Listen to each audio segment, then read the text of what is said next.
Для нас непростыми. Нашей стране пришлось столкнуться с целым рядом глобальных проблем.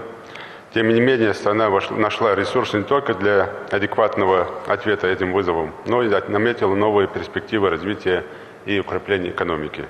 Определенных успехов добилась и наша республика. Назову главное, что нам удалось сделать в этих сложных условиях, ну и, конечно, подведу некоторые итоги ушедшего года.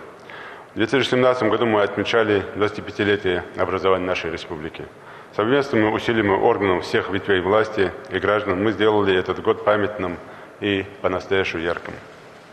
По всей республике за ее пределами в течение года проведено множество масштабных мероприятий, приуроченных к памятной дате, которые сыграли важную роль в формировании позитивного имиджа республики. Состоялось открытие значимых объектов. Незабываемыми событиями стали юбилейные мероприятия, которые прошли в Государственном Кремлевском дворце, а вместе мы это отмечали с нашим братской Карачаево-Черкесией, совместно провели концерт. Это тоже является примером для многих регионов, как совместно можно проводить памятные мероприятия. Мы провели в Государственной Думе Федерального собрания Дни Республики, которые прошли на высоком организационном уровне. А также много мероприятий прошли в регионах Российской Федерации и в странах ближнего и дальнего зарубежья. Особое место в число знаковых событий года занимает многочисленные памятные мероприятия, посвященные 25-летию подвига, бессмертного подвига первого героя России Суланбека Асканова, а также открытие монументального памятника Суланбеку Асканову на месте совершения этого подвига в Липецкой области.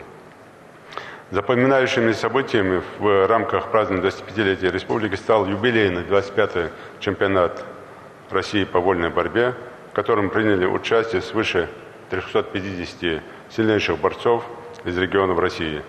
Проведение данного чемпионата в республике является огромным спортивным событием как для нашего региона, так и для всего Северо-Кавказского округа, так как сборную страну в своем большинстве, конечно, представляют представители северокавказских республик.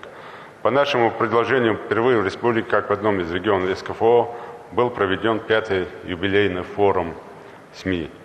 Форум прошел на высоком организационном уровне.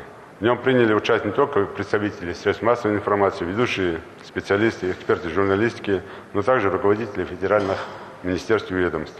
Мы в очередной раз подтвердили, что в состоянии проводить крупные мероприятия высочайшего уровня.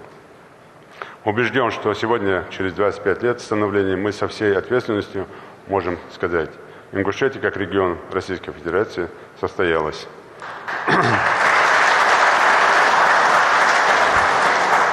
Обеспечение мер безопасности. Основа комфортной жизни.